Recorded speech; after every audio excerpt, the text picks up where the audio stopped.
Greetings. This is the first portion of the Ecus presentation. It's the first 1 hour section, and this is the first 10 minutes. 10 minutes being the max that I can get up onto YouTube. But I'll split it up the best I can and watch it in about 4 parts. It's very good. I'm quite impressed with the presentation, although the filming to start with, the light from the beamer was upsetting the camera until I managed to sort it out. But you can see her, and only first couple of minutes is a bit bright, but the remainder of it is very good. So sit back and enjoy, and watch Alison Fanshawe go through the presentation on sustainability. Thank you very much. So welcome to Hargould in Birmingham. Thank you very much for coming along today. I know there's lots of good reasons to be sitting at your desk dealing with issues at the moment, but I think it's great to see so many people here today, hopefully marketing, hopefully out there meeting new people to generate more business. So thanks very much for coming. Very quickly, just to introduce myself, my name is Alison Fanshawe. I work for a company called Ecus. We're an environmental consultancy based in Sheffield. We carry out everything from helping companies to implement their environmental management systems through to doing things like ecological surveys, flood risk assessments, etc. We have got a stand here today, so I'm not going to say anything more about us. Do come and see Julia or I. We'd love to talk to you afterwards. And also, if you do want to get a certificate of attendance for having been at this seminar today, just let us have your contact details and we'll email one out to you. Okay, so we're going to talk about sustainable construction today. We're going to look at what we mean by sustainable development, so really take a step back and look at what kind of underpins sustainable construction. Look at what we mean by sustainable construction itself, some of the drivers behind it, some of the issues and benefits of what we mean by sustainable construction. We do a lot of work with clients in the construction sector, so I'm going to give you a few sound bites, hopefully that will probably ring true with a lot of you out there today. And also look then, kind of for the majority of the second presentation, which will be after lunch, at some steps and actions that we can actually put into place here and now to try and make sustainable construction happen. Okay, so what do we mean by sustainable development? You've probably seen this if you've been involved in this area at all. This is where it all really began. Brundtland was a gentleman who basically coined the phrase sustainable development, and it is development that meets the needs of the present without compromising the ability of future generations to meet their own needs, i.e. it's taking a long-term view. It's saying we're not going to do everything now that's going to upset the world, that's going to put things into danger from an environmental perspective, but to actually kind of take a longer-term view of the world. And it really started to recognise that there were 3 strands to this: economic, social and environmental. And without all those 3 things working together, we haven't really got much to look forward to.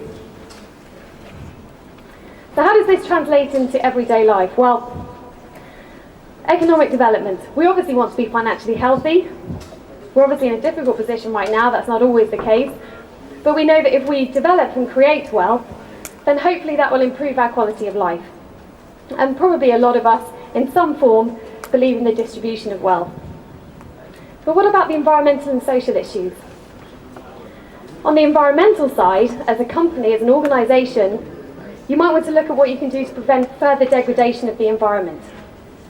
You might simply just want to look at reversing past damage that was done by your organisation at a time when you weren't there. Either way, it's a good thing. And then what about the social side of things? We want organisations to be positive social contributors, not to take something away from society. Upskilling people, giving them power, giving them influence, all these kind of things build on the social aspects.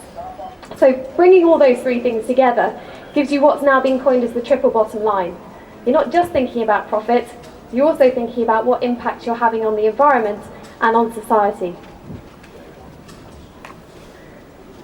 So we're all fairly comfortable with probably how the traditional business model looks. Focus on the profit. When we've got time, if we've got the effort, if we've got enough resources, well, we might think about what we can do for the environment and for society. But we're not going to spend too much time worrying about it because we just want to make profit. Actually now a lot of people are questioning, as that's been the case for the last 25, 30 years in particular, is that the right route to go down? So the sustainable development model is about taking a bit more of a balanced approach. It's about saying, looking at environmental issues, looking at societal issues will be a central part of our organisation. We won't make profit unless we can do it in an environmentally friendly way and not have a negative impact on society. So I'm going to just finish off here on sustainable development itself. But as I said, it's really about taking a balanced approach. It's about putting financial capital at the core of things, but absolutely engaging with environmental and social issues. Taking a long-term view of the world, as I said. Okay, so moving on to sustainable construction. Here is Mr. Sustainable Construction. When you type in sustainable construction to Google, you come up with lots of interesting pictures, but I thought this was the best one. He's got a trowel in one hand, so he's skilled, he's got qualifications, and hopefully he's working on an environmentally friendly house. Here's a slightly more kind of in-depth definition of what we mean by sustainable construction. So construction which considers the economic, environmental and social implications throughout the entire life cycle of all aspects of every project. That sounds pretty massive job, pretty all-encompassing. But actually it's only when we start thinking in those kind of terms that we can actually make a difference. If you start thinking about these issues at the outset of a construction project, there's a greater probability that they will have an impact throughout the entire life cycle of that construction project. I just want to touch briefly on the strategy for sustainable construction, which came out in June 2008 last year. Anyone come across it at all? No, that's interesting. It was actually brought out by the government, and the aim was to get it out there to industry, to make them kind of understand some of the issues, and also to kind of put down some action plans to really kind of move sustainable construction forward. So it's very interesting that none of you have heard about it. Maybe they're not doing quite a good enough job on their dissemination. What the strategy does, and it's quite an interesting read if you've got a long train journey, it's fairly short and concise. It breaks things down into two areas. You've got the means and the ends. So the means are obviously a kind of a series of aspects of sustainable construction that will hopefully lead to a series of kind of positive ends. So they're looking at things like procurement, innovation, the design side of things, obviously lots to do there within sustainable construction. Improving regulation, it's a nightmare, it's complex, there's so much going on in construction regulation at the moment, none of us knows whether we're coming or going. So the aim is to improve it, to make it more straightforward. And also obviously not forgetting the people aspect of things. As we always say, sustainable construction is not just about the environment, it's about people as well. So the ends is then looking at things like biodiversity, climate change mitigation and adaptation, materials, waste and water. So really kind of the outcomes, what's actually going to happen if we are able to kind of put all of these means into place.